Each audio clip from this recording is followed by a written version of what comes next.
Nadia Albilasi, market analyst, Equity Group. Nadia, always a pleasure to have you on ET Now. Thank you, Samantha. It was a pleasure to be here.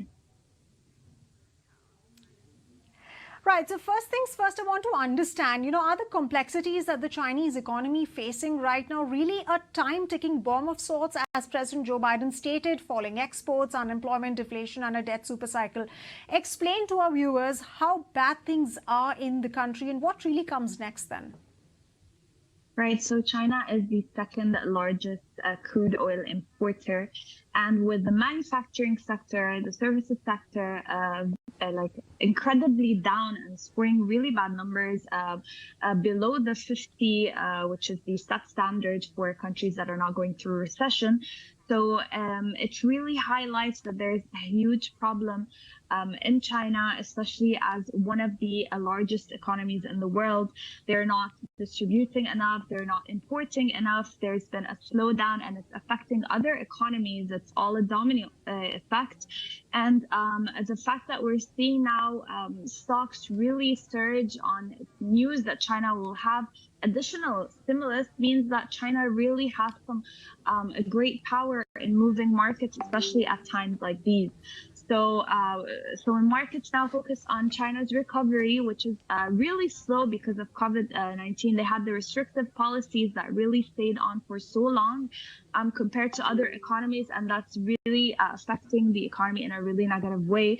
So especially that they don't have tightening measures with their monetary policy. There's it's a different type of monetary policy. So we're seeing ultra easy policy, and we're seeing all these differences of economies from China to the US.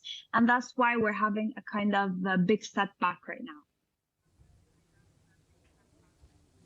Right, Nadia, you mentioned a very, very important point, which is that stocks actually surged. But what's your reading of the recent boost by Beijing around cutting taxes on stock trading to boost investor confidence? Does it really look like, it's going to benefit investors, or it's going to benefit or boost the sentiment in the short term only? I think it's also short term only because overall the general outlook for all the economies is going through a soft landing or going through a recession. The Eurozone's already in a recession. We've seen quite contraction numbers in more than 2 quarters, and they continue to do so. So yes, I think this will be just short term. However, we are seeing some AI stocks that are really taking markets by storm, like Nvidia shares, for example, that have really surged 220% in just this year. So there are specific sectors that are doing relatively well and that are keeping markets somehow intact.